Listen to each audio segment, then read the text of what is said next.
The morning light slipped gently through the curtains, painting golden stripes across the wooden floor.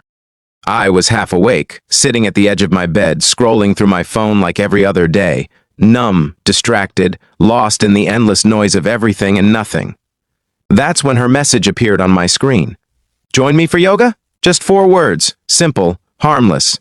But from her they carried a weight I couldn't explain. She wasn't just anyone. Her name was Mira, my neighbor, my quiet companion in the small apartment complex where I'd lived for 3 years. She had this calm presence that could make even chaos feel like a quiet song. She smiled with her eyes, spoke softly, and somehow always looked like she belonged to a world that moved slower, more intentionally. I stared at her text, my heart racing for reasons that had nothing to do with exercise. CTA first, before we go deeper into this story, if you love stories about connection, emotion, and quiet moments that change lives, don't forget to like this video, share your thoughts in the comments, and subscribe to Whispers of Kindness for more heartfelt cinematic storytelling. It had been months since I'd done anything meaningful with my time. I used to paint once, used to run in the mornings, used to live, but after my breakup with Aisha, something in me shut down. Everything lost color. I convinced myself I was fine, that I just needed space, silence, maybe another day to reset.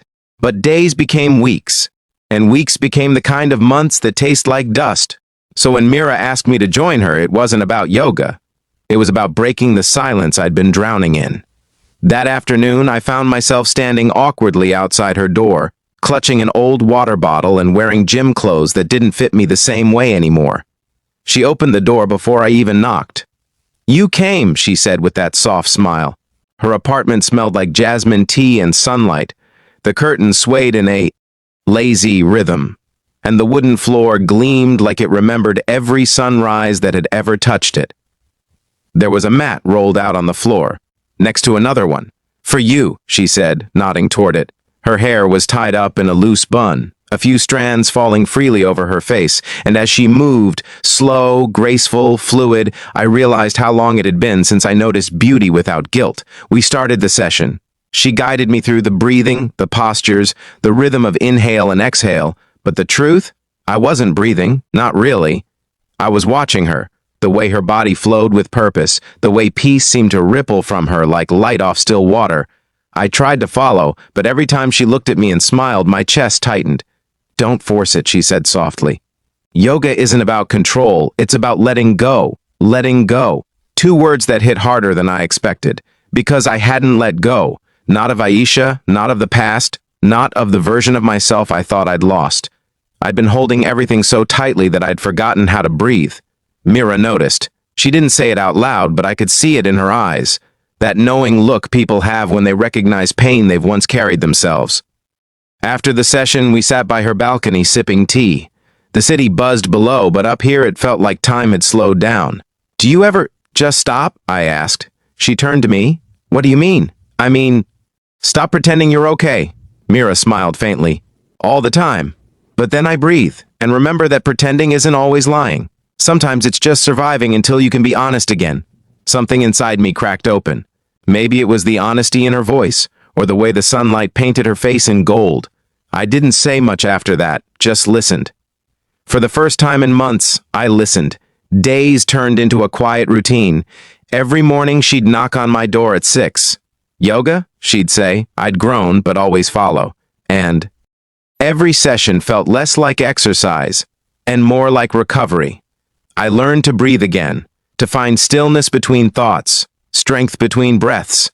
Mira never asked about my past, never forced me to talk. But one morning I told her anyway, about Aisha, about the heartbreak, about how love had turned into silence.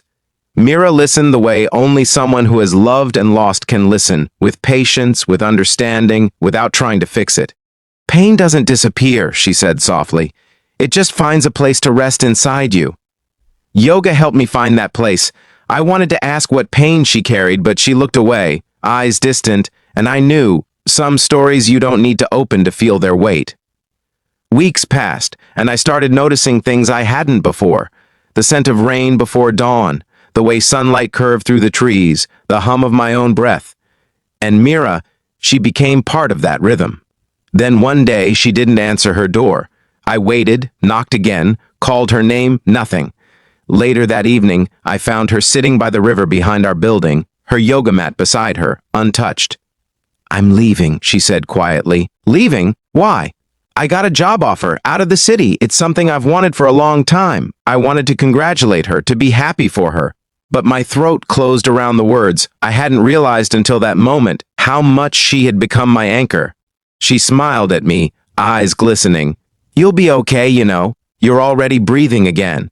That night, we sat in silence under the stars. No words, no promises. Just the sound of the river, the night breeze, and two people who found healing in each other's presence. The next morning, I found a note slipped under my door. It read, "Keep breathing. CTA second, if this story touched your heart, take a moment to breathe. And don't forget to like, comment, and subscribe to Whispers of Kindness for more stories that speak to the quiet corners of your soul." Months later, I still do yoga every morning. Alone, but not lonely. I hear her voice when I breathe in, "Don't force it." I hear it again when I exhale, "Let go." She was never just teaching yoga. She was teaching me how to live again. And every time the morning light paints my floor in gold, I remember, some people don't stay to change your world. They stay just long enough to remind you how to breathe in it.